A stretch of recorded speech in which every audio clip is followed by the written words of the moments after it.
Yeah.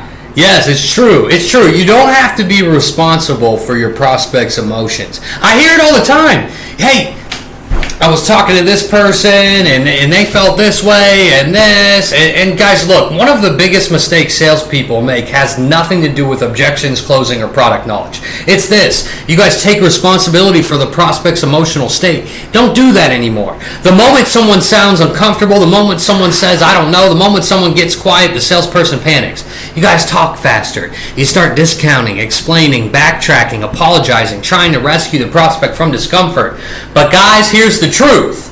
You are responsible for the quality of the conversation. You are not responsible for protecting someone from the emotions that naturally come with making an important decision.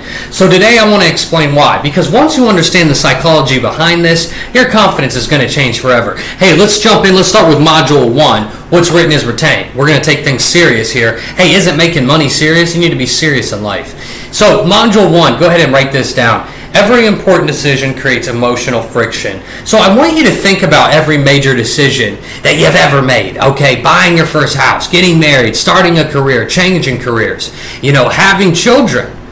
And were you calm? Well, probably not, right? You probably experienced uncertainty. What else? Fear, excitement, stress, doubt, and hope. Every one of those emotions existed simultaneously, and that's because your brain hates uncertainty. Whenever we make a decision with permanent consequences, the brain activates threat detection, and this is normal. It doesn't mean the decision is wrong. It means the decision matters, okay? And salespeople constantly misread this. The prospect becomes emotional, and what happens is the salesperson assumes, hey, I'm doing something wrong. And no, you're watching your human brain process risk. And those are, I look at it, and basically those are two different things, two completely different things, right? All right, let's jump down to Module 2. So with Module 2, I titled it, Your Brain Wants Social Approval. And here's where psychology gets really fascinating, okay? So you have to look at it like this. Human beings evolved inside tribes. Tens, thousands of years ago. So rejection meant death. Being disliked meant losing food, protection, your community. So what happens is, and what happened to you guys, and what I experience and what you experience is that your nervous system still carries that same programming today. So when a prospect becomes uncomfortable, your brain doesn't simply think they're uncomfortable. Instead, it subconsciously thinks they're uncomfortable because of me. Okay? That's why inexperienced salespeople immediately begin to try to fix what? The prospect's emotions. And we can't do that. Guys, you're not protecting the prospect. You're protecting yourself, okay? You want the discomfort to disappear because your nervous system interprets tension as danger. Well, elite salespeople don't do that. Okay, they allow emotional tension without becoming emotionally reactive themselves. And that's a good game. We want them emotional. Sales is emotional. But it doesn't mean that I get attached to the emotion and all of a sudden become unhinged or I lose the deal.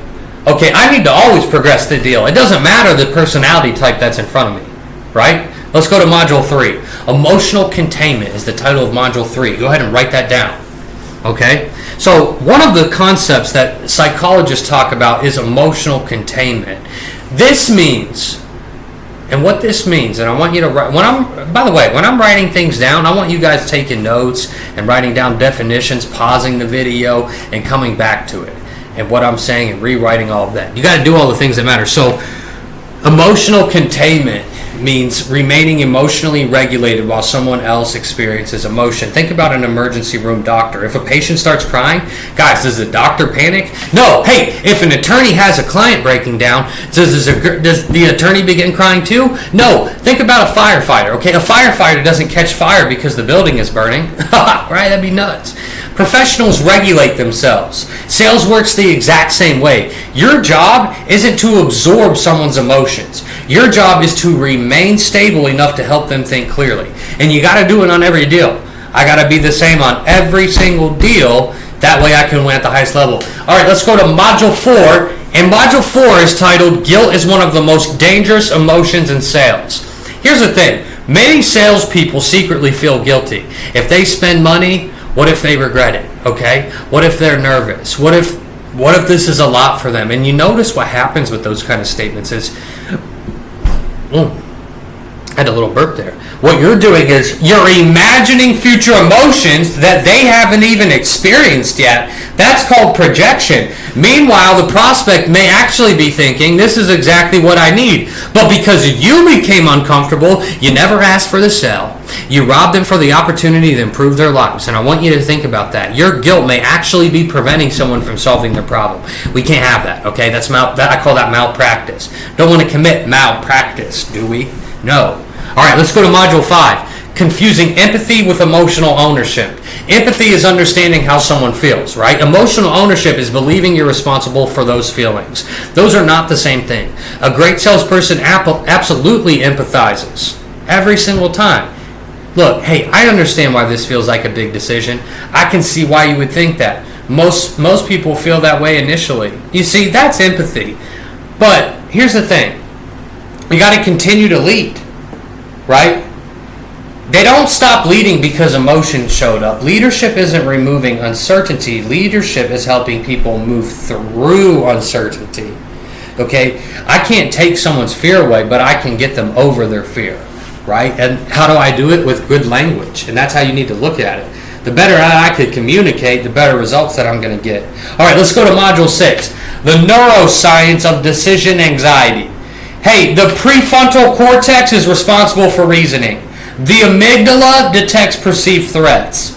Large purchases activate both. The emotional brain says, what if I lose money? The rational brain says, this investment right here can improve my future. You see, good sales, okay, good sales conversations help the prefrontal cortex stay engaged. Bad salespeople accidentally strengthen the amygdala. How? You talk too much, you defend too much, you sound nervous, you become desperate, and those behaviors signal uncertainty. And uncertainty is contagious. Confidence is also contagious. Your calm nervous system literally influences theirs. People borrow emotional certainty from confident leaders, okay? And that's right, you are a leader. That's why you're in sales.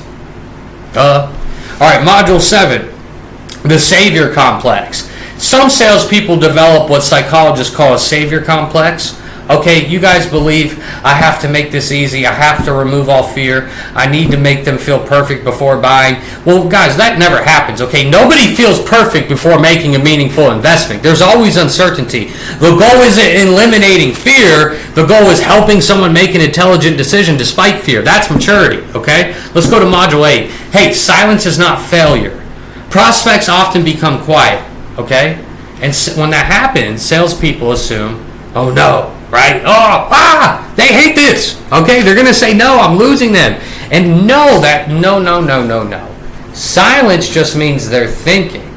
You see, thinking requires cognitive resources. If you interrupt that process, you actually damage decision making. You have to learn to respect silence. Silence is where decisions are made, not while you're talking. Okay, let's go to Module 9. Detachment creates better sales. Okay, detachment creates better sales. So a lot of you say, hey Nate, that sounds backwards. Well, I hate to tell you, but the less attached you become to someone's emotional reactions, the better your conversation becomes. So, because now what happens is you're observing instead of reacting. You're noticing patterns, body language, changes in tone, hesitation, curiosity. Instead of trying to rescue emotions, you become curious about them. And that's where great questions come from. What concerns you most about moving forward? What feels uncertain right now? What would make you feel confident? Notice you're exploring emotions, you're not fixing them. Okay? Let's go to Module 10. All right? Your identity cannot depend on their decision. Write that down. That's the title of Module 10. Why would you watch a video and not write things down? Write it down. Want to make more money? Want to grow your business? Do it. Okay? Why? Well, it's the most important lesson. That's why. Because look, if your self-worth rises and falls based on whether strangers buy from you, dude, you'll always chase approval. You'll always soften difficult questions, avoid uncomfortable conversations, and accept weak objections, and give away money, discount too early. Look, your identity becomes hostage to other people's emotions. The best salespeople separate identity from outcomes. Whether someone buys or doesn't buy, they remain exactly the same person. And that's professional, calm, confident, curious, detached. That emotional independence makes them incredibly persuasive because they don't need the prospect's approval. So look, the next time someone becomes emotional during a sales conversation, don't try and rescue them. Don't rush to do it. Don't apologize for asking hard questions. Don't mistake discomfort for danger. People don't grow inside comfort, okay? Businesses aren't built inside comfort. Like, life-changing decisions are almost never comfortable. So your responsibility is not to eliminate emotion. Your responsibility is to help someone make the best decision possible with clarity, honesty, and confidence. If your solution genuinely solves their problem, then leading them through uncertainty isn't manipulation, it's leadership. So I'll see you in the next video. Make sure you like and subscribe. Hey, Universal Accounting, been around almost 50 years. Check us out if you want to build a beautiful firm.